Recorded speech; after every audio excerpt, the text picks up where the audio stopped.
Waste किसे कहते हैं, क्वेश्चन है, सॉलिड वेस्ट किसे कहते हैं। तो आप बोलोगे जो भी कूड़ा, जो भी जिसे हम फेंक देते हैं, क्यों, क्योंकि उसे हम रीयूज नहीं करते। All those material which generated from individual houses school etcetera, कहीं से भी निकलते हैं, which is throw discarded from the houses and we can't reuse, जिसे हम दोबारा इस्तेमाल नहीं कर सकते, that is waste which is can not reuse. ऐसे पदार्थ या ऐसे ठोस पदार्थ जिसको हम एक बार इस्तेमाल करने के बाद दोबारा इस्तेमाल नहीं कर सकते, उसे हम क्या बोलते हैं, वेस्ट, सॉलिड वेस्ट। ठीक है, सॉलिड वेस्ट मतलब जिसे हम एक बार हाँ, जो सॉलिड फॉर्म में होते हैं और हम उसे एक बार इस्तेमाल करने के बाद दोबारा इस्तेमाल में नहीं ला सकते, दैट इज वेस्ट। हाँ, अब आते हैं कि कूड़े के बारे में हम थोड़ा सा इलेबरेट पढ़ेंगे कि कूड़े के बारे में है क्या और ये कहाँ से आता है और कौन सी संस्था इनको कलेक्ट करती है।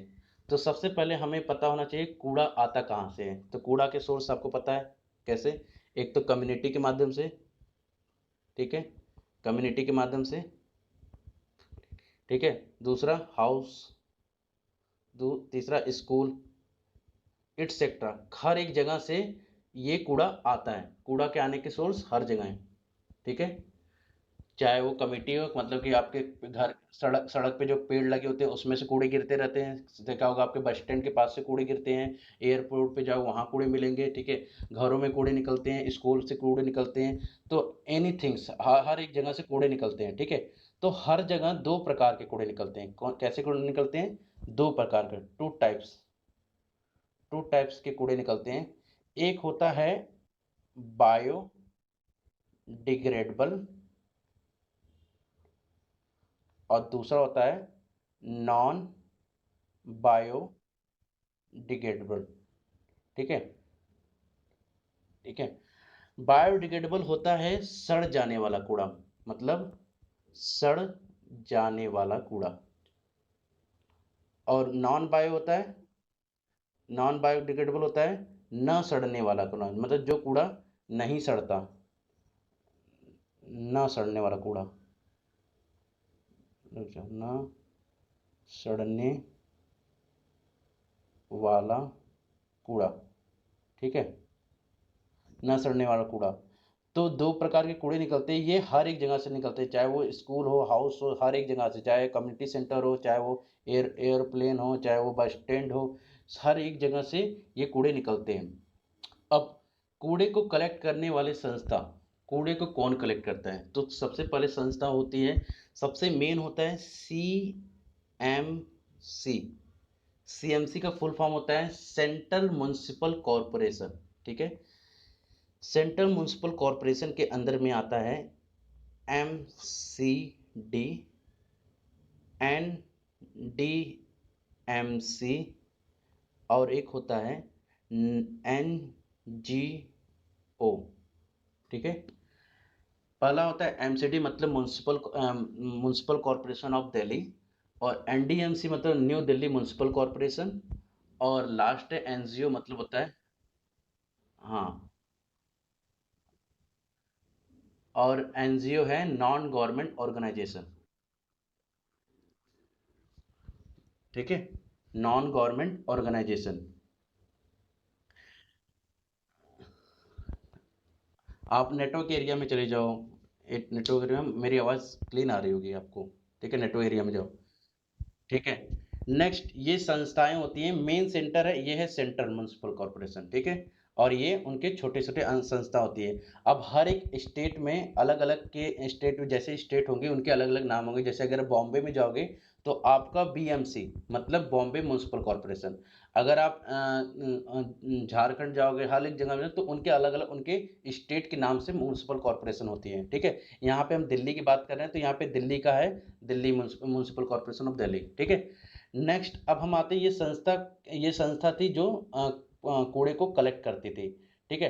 अब कूड़े को कलेक्ट कर तो लिया, अब कूड़े को हम क्या करते हैं सबसे पहले, तो डिस्पोजल ऑफ, हाँ, डिस्पोजल ऑफ वेस्ट, मतलब कूड़े को निपटारा करने का तरीका, डिस्पोजल ऑफ वेस्ट मतलब कूड़े को निपटारा। हम कूड़े को निपटारा कैसे कर सकते हैं, ठीक है। तो फर्स्ट है इंसिनरेशन। इंसिनरेशन, इंसिनरेशन होता है जलाना।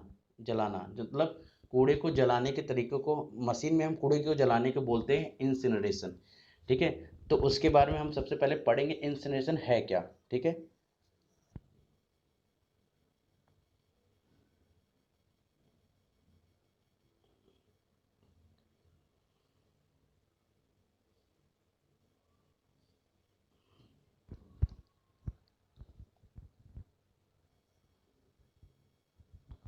यहाँ पे आपके बुक में देखो, इस बुक में लिखा हुआ है कूड़े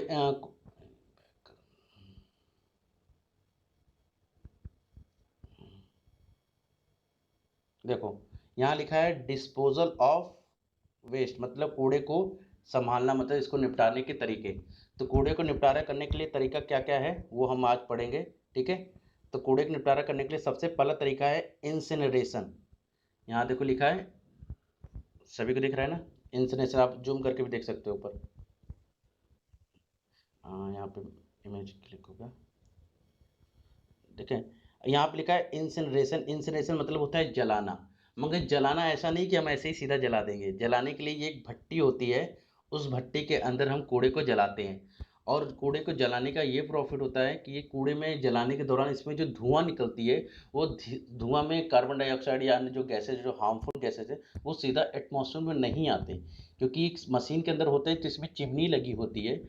वो चिमनी के अंदर फिल्टर कूड़े को साफ मतलब कि एयर को साफ करने वाली मशीन लगी होती है, जिससे वो धुएं को भी साफ किया जा सकता है। तो अभी हम पढ़ेंगे इसके बारे में कि इंसिनरेशन होता क्या है और इसमें क्या क्या काम होते हैं। तो सबसे पहले हम आते हैं इंसिनरेशन के बारे में,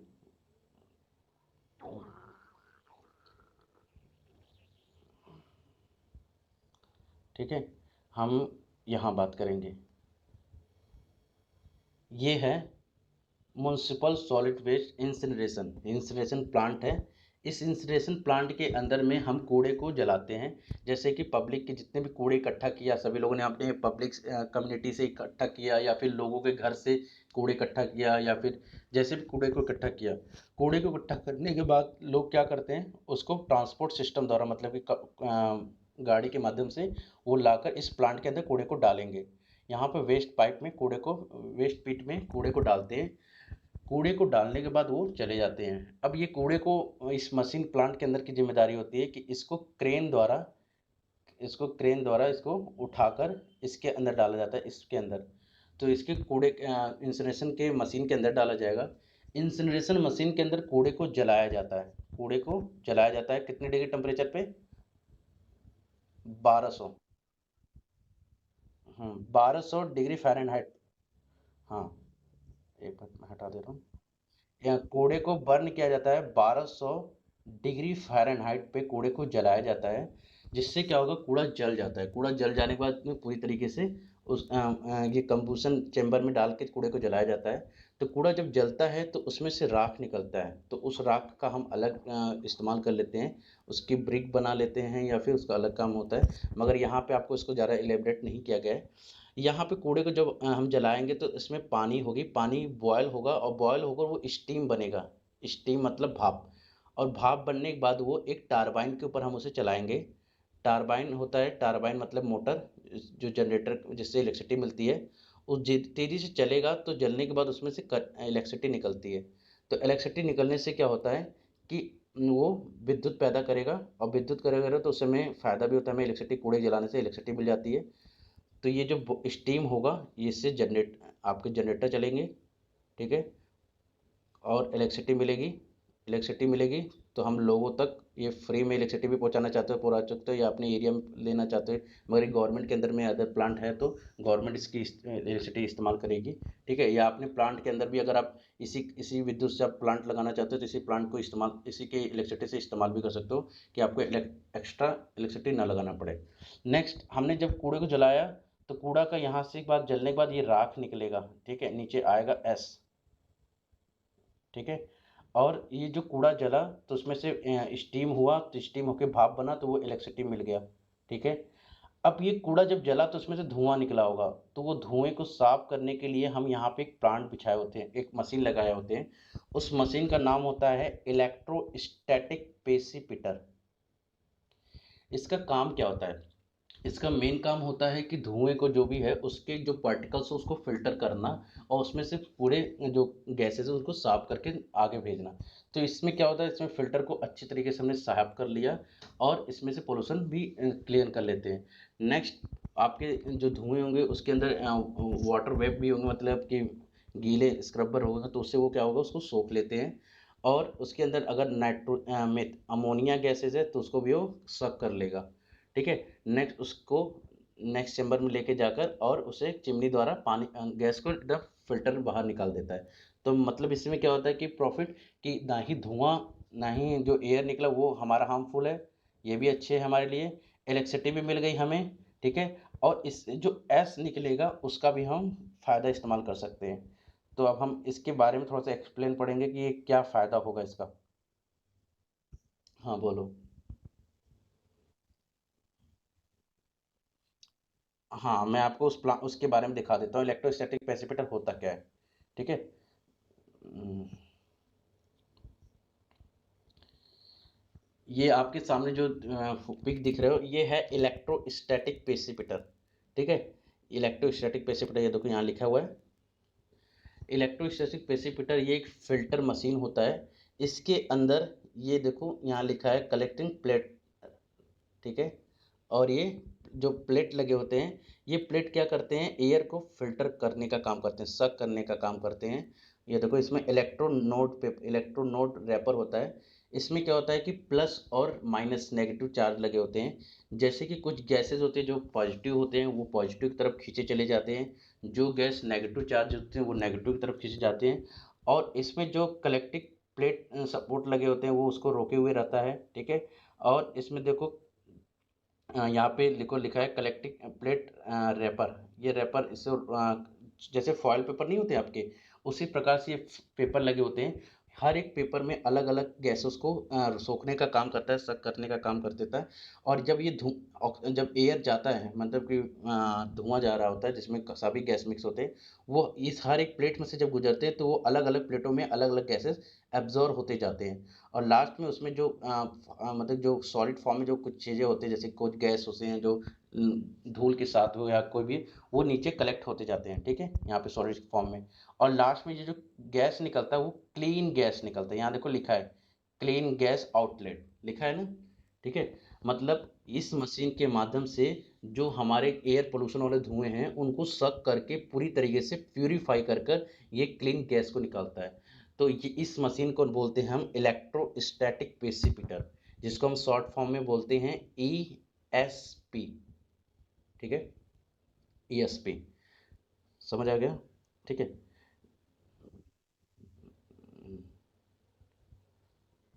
नेक्स्ट,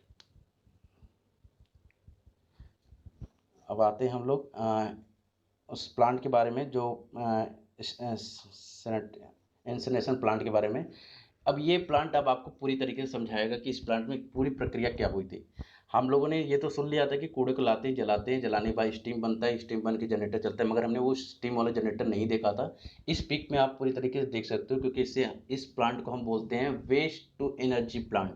मतलब कि हम अपने उसी कूड़े से कैसे प्लांट को एनर्जी प्रोवाइड कर सकते हैं और कैसे उसका प्रॉफिट निकाल सकते हैं। यहाँ पे देखो हमने कूड़े को कलेक्ट किया है। कूड़े को कलेक्ट करने के बाद हम लोगों ने ट्रांसपोर्ट सिस्टम द्वारा इस प्लांट के अंदर लेके आए। प्लांट में कूड़े को लेके आने के बाद हम लोगों ने इसको क्रेन के माध्यम से हमने इसको उठाकर इसमें डाल दिया।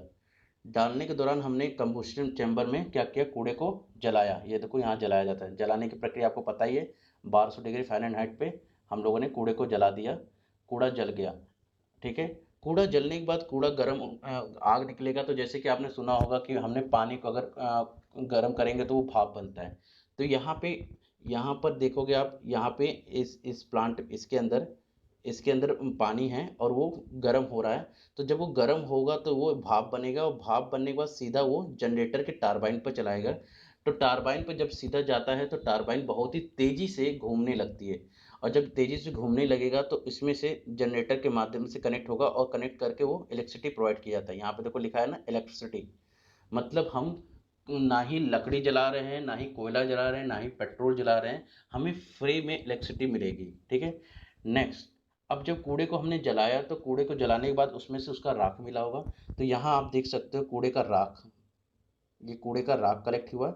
कूड़े का जब राख कलेक्ट हुआ तो हमने कूड़े को राख को क्या कर सकते हैं, हम कूड़े के राख को कर सकते हैं ईंट बना सकते हैं। यहाँ देखो लिखा है ईंट बनाना, मतलब ब्रिक्स, हम फ्लाई एश ब्रिक बना सकते हैं। ये ईंट मार्केट में बहुत ही महंगे होते हैं, मगर हम ये हमें फ्री ऑफ कॉस्ट में ये मिल रहा है, क्योंकि ये राख हमें बिना कोई कूड़े खाली जला दिया, हमें इलेक्ट्रिसिटी भी मिल गई है और हमें ईंट भी मिल गया फ्री में। ठीक है, मतलब ये राख मिला है, हम चाहे उसका ईंट बनाने जाए, हम उसे इसे कंपोस्ट कर सकते हैं, या फिर हम इसे लैंड फिलिंग में डाल दें, मतलब हम इसे डंप करने ले जा, कहीं गड्ढे हैं तो वहाँ पे हम ले जाकर उसे डंप भी कर सकते हैं, क्योंकि ये सॉइल हमारे लिए हार्मफुल नहीं होगा मिट्टी के लिए। ठीक है, नेक्स्ट, इस कूड़े को हम लोगों ने क्या किया, इकट्ठा भी कहीं कर सकते हैं, कहीं पर अगर हमें न्यूज होता है तो हम इसको समुच्च मात्रा में इसको इकट्ठा कर सकते हैं। ठीक है, अब हमें पता चलेगा कूड़े हमारा जला तो कूड़े में से हमने इलेक्ट्रिसिटी मिला लिया।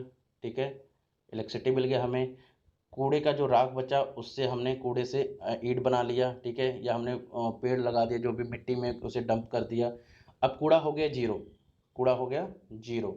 बट अब कूड़े में से धुआं तो निकला होगा, तो वो धुआं कहाँ जाएगा, तो धुआं जब निकला होगा तो हम लोगों ने इसमें भी हम लोगों ने पढ़ा, उसमें हमने फिल्टर प्लांट लगाए रहते हैं। ठीक है, तो फिल्टर प्लांट क्या कर देते हैं, एयर को साफ कर लेते हैं। अब यहाँ पे कुछ कुछ कुछ प्लांट में कुछ अलग तरीके से लगा होता है, किसी में ईएसपी लगा होता है, किसी में कुछ अलग से नहीं। यहाँ पे देखो लिखा है स्प्रे ड्राई, ये लगा रहता है।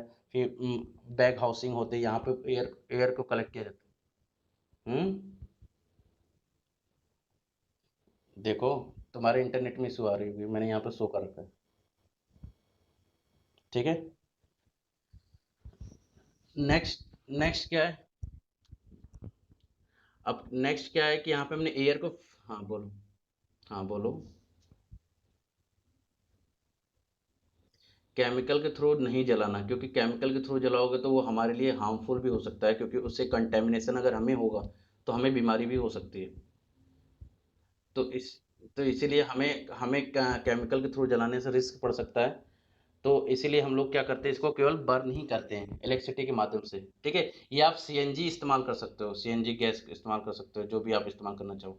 ठीक है, सीएनजी के माध्यम से भी आप इस्तेमाल कर सकते हो, या फिर सोलर पैनल इस्तेमाल करके बर्न कर सकते हो। और कितनी ज़्यादा, 1200 डिग्री फ़ारेनहाइट है, ज़्यादा ज़्यादा टेम्परेचर भी नहीं है। ठीक है, अब क्या है कि हमने कूड़े का एयर बचा था, तो एयर को भी हमने प्यूरिफाई करके और उसमें से क्या किया, क्लीन हो गया, मतलब धुएं भी अब एकदम क्लीन निकल गया। अब सोचो, जो कूड़ा हम लोग सड़क पे फेंक देते हैं, उस कूड़े को अगर हम इंसिनरेट कर दिए तो हमें कितना फ़ायदा हो गया, एक तो इलेक्ट्रिसिटी का पैसा बच गया। ठीक है, क्या हुआ, इलेक्ट्रिसिटी के पैसे बच गए ना आपके इलेक्ट्रिसिटी के पैसे। दूसरा, ईट ईट के पैसे बच गए आपको। ठीक है, और तीसरा, एयर पोल्यूशन भी नहीं हुआ। ठीक है, तो ये सारा फायदा केवल एक ही प्लांट में हो जाएगा। मगर अगर कोई तुमसे ये पूछेगा कूड़े को जलाने की प्रक्रिया, तो ऐसा नहीं कि सड़क पे जलाना, कूड़े को एक मशीन के अंदर डाल के जलाते हैं, उससे बोलते हैं इंसिनरेशन। ठीक है, नेक्स्ट, हाँ बोलो। ये प्राइवेट और गवर्नमेंट दोनों के हाथ में होते हैं, as a depend on department, जो अपने डिपार्टमेंट में रिस्क लेता है, जैसे जो जो ज़्यादा मैनेजमेंट करता है वो कर सकता है। ठीक है, अब यहाँ पे हम लोग आते हैं, देखो यहाँ लिखा है डंप। डंप मतलब दबाना, दबाने की प्रक्रिया के बारे में यहाँ पे आपको लिखा हुआ है, देखो लिखा हुआ है, डंप करने के लिए हम लोग कूड़े को समुचित तौर पर संभाल करना, तो उसके लिए हम लोग क्या करते हैं, सैनिटरी लैंड फिलिंग बनाते हैं। ठीक है, निखिल म्यूट, अभी सब लोग म्यूट कर लो, म्यूट कर लो निखिल। आप थोड़ा नेटवर्क एरिया में चले जाओ, मैं तो एक ही जगह बैठा हूँ, इंटरनेट वाईफाई सब चल रहा है।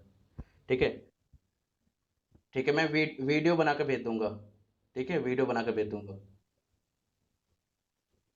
हम्म, वीडियो बना के भेज दूंगा। ठीक है,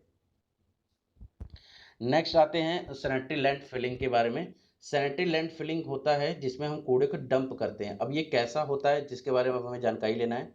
sanitary land filling, sanitary land fill होता है, ये एक तरह की वैसे गड्ढी होती है मिट्टी की, उसमें हम कूड़े को डंप करते हैं। यहाँ देखो, कूड़े को हमने क्या किया, 6 इंच तक डंप किया और डंप करते रहेंगे ऐसे से ऐसे से, और ये रोलर से उसे दबाते रहेंगे और डंप करते रहेंगे, डंप करते रहेंगे। एक समय ऐसा आ जाएगा कि ये पूरा कूड़ा भर जाएगा। यहाँ हम कूड़े डाल रहे हैं और फिर हम उसको डंप करते जा रहे हैं, इकट्ठा करते जा रहे हैं, यहाँ पे इकट्ठा कर रहे हैं एक साइड से। ठीक है, कूड़ा हम ऐसे ऐसे डालते डालते डालते डालते डालते डालते पूरे कूड़े को डंप कर देंगे और उसके बाद हम इसे बंद कर देंगे। बंद करने के बाद हम इस पर स्लज का लेप करके हम इस पर रोलर चढ़ा देते हैं। ठीक है, रोलर चला देते हैं और रोलर क्या करता है, उसे पूरी तरीके से प्लेन कर देता है। जब ये प्लेन हो जाएगा तो कूड़े को हम लोग क्या करते हैं, जब प्लेन हो जाएगा, मिट्टी पूरी तरीके से भर जाती है, तो हम इसी के ऊपर क्या करते हैं, पेड़ लगा सकते हैं। ठीक है, गार्डनिंग कर सकते हैं, खेती कर सकते हैं, बीज उगा सकते हैं, बट इस पर हम घर नहीं बना सकते। ठीक है, इस पर हम घर नहीं बना सकते क्योंकि ये जो मिट्टी होती है कूड़े की मिट्टी होती है, दलदल की मिट्टी होती है, तो इस मिट्टी पर हम खेती नहीं कर सकते। बट हम इस पर हम क्या कर सकते हैं, खेती कर सकते हैं, मगर इस पर हम घर नहीं बना सकते। ठीक है, तो ये होता है सैनिटरी लैंड फिलिंग। इसमें हम कूड़े को एक मिट्टी के गहरी जहाँ पे गहराई होती है मिट्टी की बहुत ज़्यादा, तो वहाँ पे हम कूड़े को कलेक्ट कर कर उस गहराई को भरते हैं। मगर आजकल क्या हो रहा है कि लोग गहराई जो गड्ढे को भर रहे हैं, वो गड्ढे को भरने के दौरान जब ये गड्ढा भर जाता है, फिर भी लोग क्या करते हैं, जब ये गड्ढा भर जाता है फिर भी उसके ऊपर कूड़ा डालते जा रहे हैं, कूड़ा डालते जा रहे हैं, कूड़ा डालते जा रहे हैं, और एक समय क्या होता है, वो पहाड़ बन जा रहा है। जैसे आपने बाईपास पे देखा होगा, दिल्ली के बाईपास या फिर गाजियाबाद में। ठीक है, तो वहाँ पे कूड़े का पहाड़ बन गया है। तो वो रीज़न ये है कि लोगों ने इसके बाद यहाँ पे स्टॉप स्टॉप ना करके, यहाँ पे स्टॉप ना करके उन्होंने आगे कंटिन्यू करते गए, कंटिन्यू करते गए, तो ये एक पहाड़ का रूप ले लिया। अगर उन्होंने यहीं पर रोक दिया होता तो यहाँ पे हम मतलब गार्डनिंग कर सकते थे, खेती कर सकते थे, कुछ भी कर सकते थे, मगर ऐसा नहीं होता कि पहाड़ बन जाता। अब पहाड़ बन जाने का क्या हो गया, लोगों को वहाँ पे, जितने भी लोगों के वहाँ पे घर होंगे, उन्हें उससे एयर पोल्यूशन हो रहा होगा, साथ ही साथ बीमारियाँ फैल रही होंगी। ठीक है, और साथ ही साथ अगर मान लेते हैं कि हम कूड़े को डंप करते हैं यहाँ पर, तो कूड़े को अगर हमने कूड़ा का पहाड़ ही बना दिया। ठीक है, अब कूड़ा का पहाड़ बनाया हुआ है, मान लेते हैं ये। ठीक है, यहाँ पे हमने बंद कर दिया था, कूड़ा मिट्टी पूरा भर गया था। मिट्टी पूरा भर जाने के बाद हमने फिर से कूड़ा भरा, तो ये कूड़ा ज़्यादा हो जाने के बाद क्या हुआ कि एक पहाड़ बन गया और बारिश हुई। ठीक है, मान लो बारिश हुई, तो बारिश का पानी कहाँ जाएगा, इस कूड़े में से रिसेगा, और रिसने के बाद क्या होगा, ग्राउंड वाटर, ग्राउंड वाटर भी क्या होगा, इफेक्ट होगा। ठीक है, तो जो सैनिटरी लैंड फिलिंग है, इससे क्या होगा, इफेक्टेड होता है। तो हम लोगों ने इसको कम चांसेस है यूज करने का, जब हमारे पास कोई चांस नहीं बोलता तभी हमें इसे इस्तेमाल करना है। अदरवाइज सैनिटरी लैंड कम ही इस्तेमाल करने के लिए बोला जाता है, क्योंकि ये सॉइल को पोल्यूट कर रहा है, दूसरा वाटर को भी पोल्यूट करता है, तो इसीलिए इसको नहीं इस्तेमाल करना चाहिए। नेक्स्ट अब आते हैं हम लोग दो मेथड पढ़ लिए हैं आपके बुक में जो पढ़ा था। पहला था डंपिंग, दूसरा था जलाना, और तीसरा है कंपोस्टिंग। कंपोस्टिंग होता है खाद बनाना। ठीक है, कंपोस्टिंग होता है खाद बनाना, मतलब कि कैसे खाद बनाया जाता है। जैसे कि अगर हम लोगों को पता है कि खाद बनाना, तो खाद ऐसा नहीं कि हमें सारे कूड़े की खाद बना सकते हैं, नहीं। खाद बनाने से पहले हमें ये ध्यान रखना है, ये चौथा मेथड देखो लिखा है, सॉर्टिंग, मतलब छटाई, सेग्रीगेट। सेग्रीगेट जब तक हम नहीं करेंगे तब तक हम कंपोस्टिंग करने में हमें आसानी नहीं होगी, क्योंकि कंपोस्टिंग करने से पहले हमें याद रखना है कि केवल उसमें सड़ जाने वाला ही कूड़ा होना चाहिए। अगर ना सड़ने वाला कूड़ा होगा तो कंपोस्टिंग होने में प्रॉब्लम हो सकती है, क्योंकि लोहा कंकड़ पत्थर नहीं सड़ पाते। तो हमें क्या करना होगा, उसमें से सेग्रीगेट करना है पहले कूड़े को। अगर हमें कंपोस्टिंग करना है तो कूड़े में से आपको लोहे निकालने हैं, प्लास्टिक निकालने हैं, शीशे निकालने हैं, कंकड़ निकालने हैं, जो भी नॉन बायोडिग्रेडेबल कूड़े हों उसे निकाल देने हैं।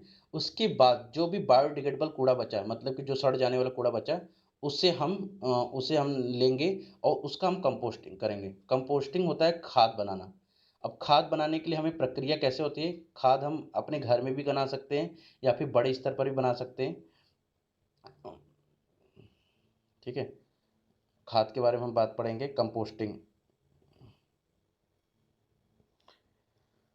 कंपोस्टिंग के लिए जैसे कि आपको अगर अपने घर में बनाते हो तो आपको एक बॉक्स लेना होगा। उस बॉक्स की साइज़ सेम होनी चाहिए, 50 सेंटीमीटर 50 सेंटीमीटर, और 50 सेंटीमीटर के अकॉर्डिंग आपकी लंबाई होनी, चौड़ाई होना चाहिए।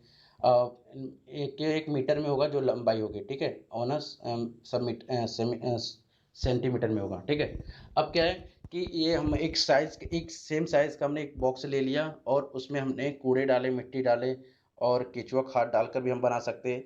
अगर हम केचुआ डालकर अगर खाद बनाते हैं तो ऐसे खाद को हम वर्मिंग कंपोस्टिंग बोलेंगे। और अगर हम नॉर्मली ही खाद डालकर मतलब केवल सब्जी डाला या फिर मिट्टी डाला या फिर सूखे पत्ते डाला, ठीक है, अगर वैसे बनाते हैं तो अगर उस टाइप से हम बनाते हैं तो हम उसको खाली कंपोस्ट ही बोलेंगे। और अगर केचुआ के द्वारा खाद बनाया गया तो हम उसे वर्मिंग कंपोस्टिंग बोलते हैं, ठीक है। अभी यहाँ पे हम केवल कंपोस्टिंग बात कर रहे हैं। जैसे अगर हमें मतलब कूड़ा आया पूरे हमारे दिल्ली में एक दिन में दिल्ली में लगभग 8,500 मैट्रिक टन कूड़ा आता है। 8,500 मैट्रिक टन कूड़ा आता है, ठीक है। एक मैट्रिक टन में लगभग 1,000 केजी होता है, 1,000 किलो। तो सोचो कि 10,000 मैट्रिक टन में कितने कूड़ा होंगे, ठीक है। नेक्स्ट, इतना कूड़ा पर डे आता है, पर डे, ठीक है, पर डे कूड़ा आता है इतना।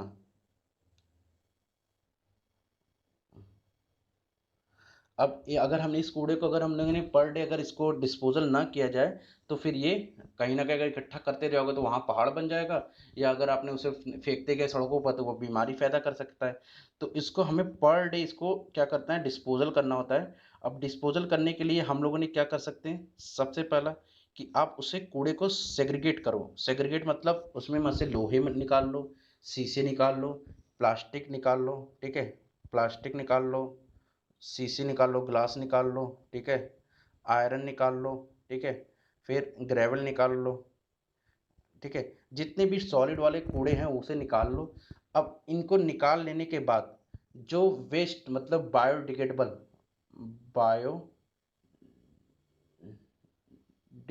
मतलब सड़ जाने वाला कूड़ा जो बचा उसका हम खाद बना सकते हैं, ठीक है। उसका हम क्या बना सकते हैं, खाद।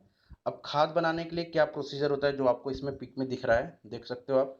इसमें क्या करना है, large branches of would plate मतलब कोई भी लकड़ी उकड़ी ज़्यादा हो या फिर जैसे कि पेड़ों के डंठनियाँ होती है जो उनके ब्रांचेस होते हैं, शाखाएं होते हैं, वो अगर है आपके पास तो वो पहले नीचे रखो। उसके बाद सूखे हुए पत्ते डालो, जो सड़कों पे सूखे हुए पत्ते गिरे हुए रहते हैं वो डाल सकते हो। उसके बाद ग्रीन वेट मतलब जो भी गीला सब्जी है, जो भी हरे पत्तेदार वाले जो भी आपके घरों में सब्जी अब्जियाँ पड़ी होती है, छिलके पड़े होते हैं, वो आप गीले वाले सब सब्जियाँ डाल सकते हो। उसके बाद आप सॉयल डाल सकते हो, सॉयल मतलब मिट्टी, ठीक है। उसके बाद आप उसमें मिट्टी डालो। फिर उसके बाद आपको क्या करना है, वाटर डालना है, पानी, ठीक है, वाटर डालना है। अब उसके बाद सेम यही प्रोसीजर बार बार आपको रिपीट करना है, ऐसे रिपीट करता है। और लास्ट में आपको जब यहाँ पर टॉप लेयर पे आते हो तो टॉप लेयर पे जब आओगे तो उसके बाद आपको क्या करना है, एक मतलब कि टाट मतलब जो बिछाए जाते हैं सड़कों पे मतलब चलने के लिए एक पट्टी बिछाई जाती है, टाट पट्टियाँ, उसे गीला कर कर आपको इसी के ऊपर रख देना है और उसको छोड़ देना है कितने दिन तक, 40 दिन तक। 40 दिन के अंदर में ये जो पूरा है ये क्या बन जाएगा, कंपोस्ट मतलब खाद, ठीक है। ये पूरा मिलकर खाद बन जाएगा और ये खाद बहुत ही अच्छी तरीके से खाद बन जाती है, जिस प्रकार से आप अभी मैं आपको पिक दिखा रहा हूँ किस प्रकार से खाद बन जाएगा। अगर आप इस खाद में केचुआ डाल देते हो, केचुआ समझते हो ना, केच अगर आप इस खाद में केचुआ डाल देते हो तो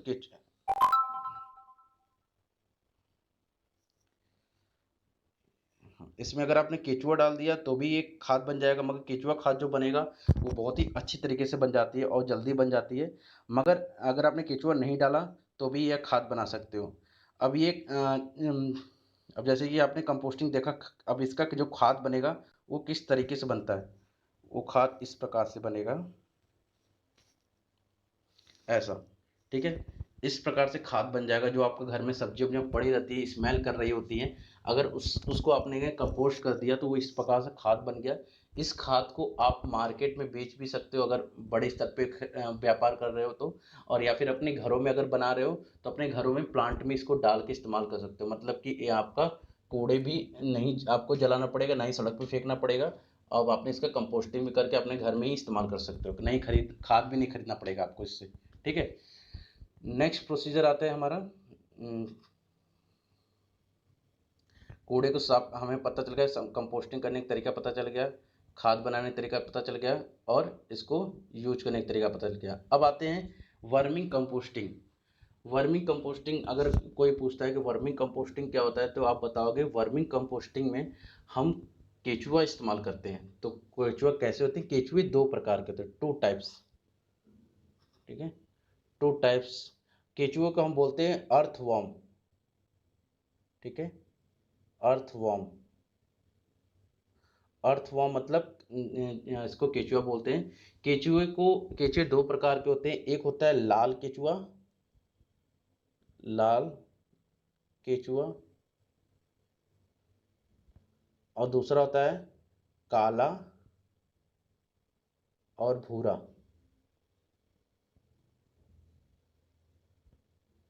काला और भूरा केचुआ, ठीक है। तो 2 प्रकार के केचुआ पाए जाते हैं, एक तो लाल केचुआ और एक होता है काला और भूरा केचुआ, ठीक है। जो लाल केचुए होते हैं उन्हें बोलते हैं हम आर्सेनिया फोइटिडा। क्या बोलते हैं? आर्सेनिया फोइटिडा। और काले और भूरे केचुए को बोलते हैं फेरेटिया पोस्टुमा, ठीक है। काले केचुए को क्या बोलते हैं? फेरेटिया पोस्टुमा। ये केचुए का इस्तेमाल हम खेतों में कर सकते हैं, खेती के लिए भी बहुत ही अच्छा होता है, किसान के लिए ये एक वरदान होता है, क्योंकि ये केचुए क्या करते हैं, जो कार्बनिक यौगिक होते हैं, जो ये सड़ जाने वाले प्रकार के होते हैं, इन्हें क्या किया जाता है, सड़ जाने वाले मतलब जो कार्बनिक होते हैं, सब्जी वब्जी होते हैं, उन्हें ये गलाकर अच्छे तरीके से सड़ाकर ये खाद बना देते हैं, ठीक है। और दूसरा कि केचुआ जो होते हैं वो द्विलिंगिक होते हैं, मतलब इसमें नर और मादा दोनों होते हैं। केचुए में क्या होता है? मेल एंड फीमेल दोनों होते हैं, ठीक है। तो इसीलिए ये अपना जो जनसंख्या है, मतलब अपनी वृद्धि है, वो बहुत ही तेज़ी से ग्रोथ कर देते हैं।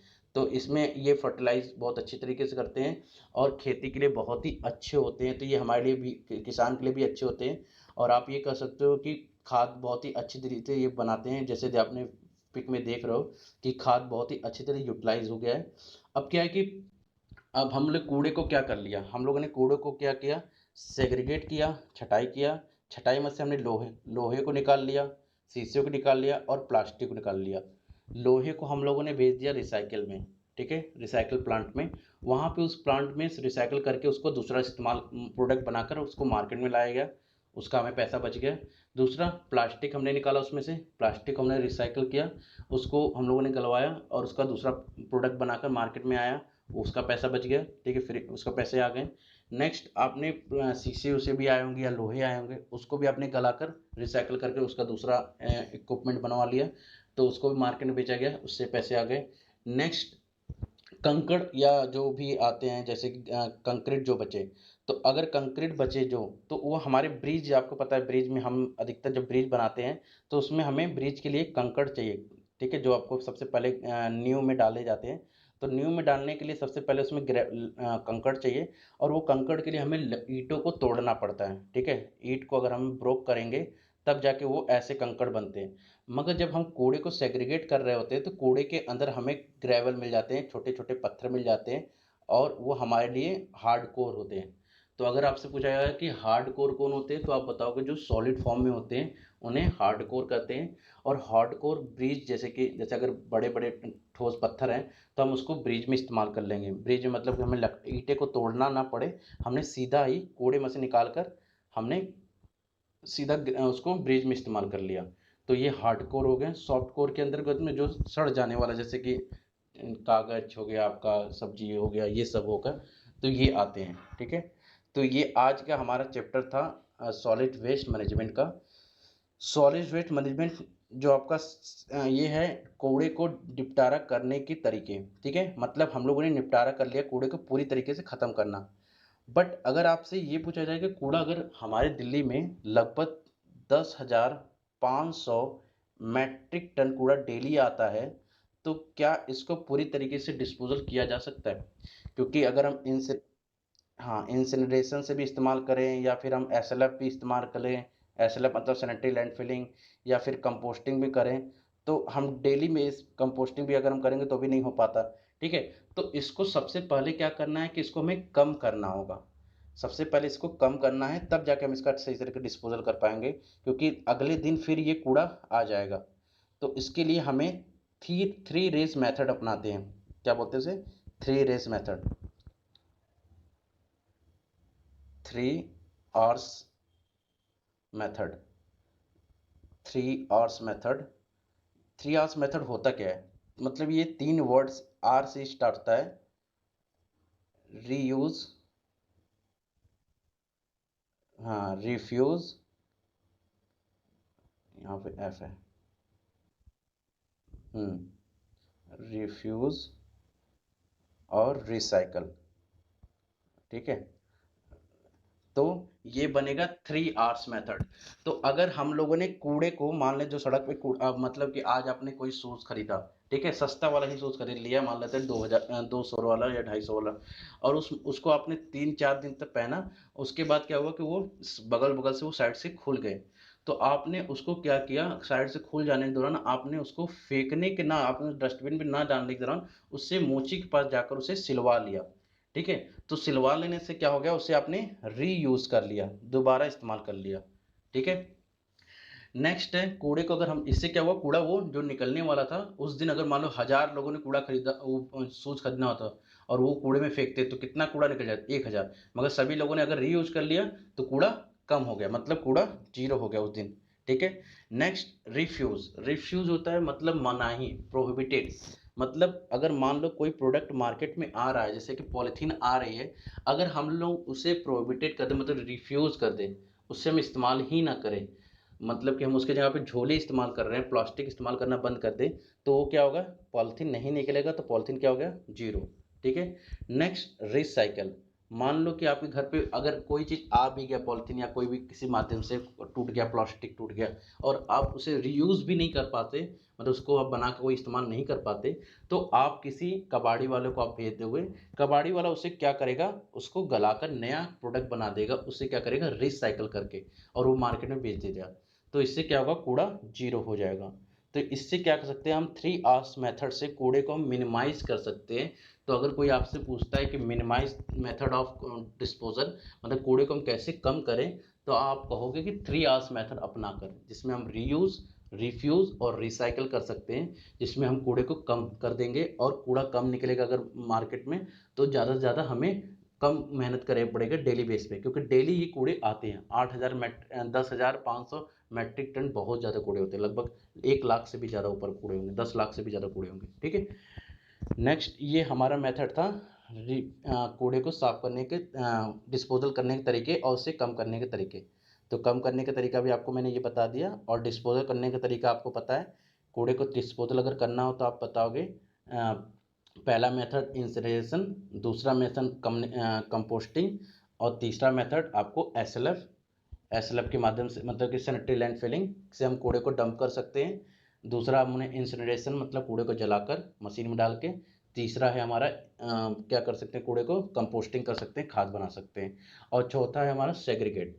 सेग्रीगेट अगर हम कर देंगे तो बहुत ज़्यादा पैसा बचेगा, क्योंकि हमें बहुत सारे जो कूड़े में जो मटेरियल होते हैं वो बहुत ही ज़्यादा हमारे लिए, जैसे वेस्ट जो रॉ मटेरियल है उनके लिए बहुत ही बेस्ट होगा, मतलब प्लास्टिक उन्हें खरीदना ना पड़ेगा, फ्री में उन्हें प्लास्टिक मिल रही है कूड़े से, और उस कूड़े को प्लास्टिक उन्होंने गलाकर एक नया प्रोडक्ट बनाकर मार्केट में बेच भी दिया, उससे पैसे भी मिल गए। ठीक है, शीशे भी मिल रहे हैं कूड़े में, उस रॉ मटेरियल को उन्होंने सही से साफ करके क्लीन करके उसको फिर से गलाकर फिर नया कोई प्रोडक्ट बनाया, मार्केट बेचा, उसको उनसे पैसे मिल गए। ठीक है, नेक्स्ट कंपोस्टिंग कर दिया, तो कंपोस्टिंग से कूड़े को हमने खाद बना लिए, खाद बना के हमने मार्केट में, अगर हमने 1 रुपये किलो भी बेच रहे हैं, और मान लेते हैं कि पूरे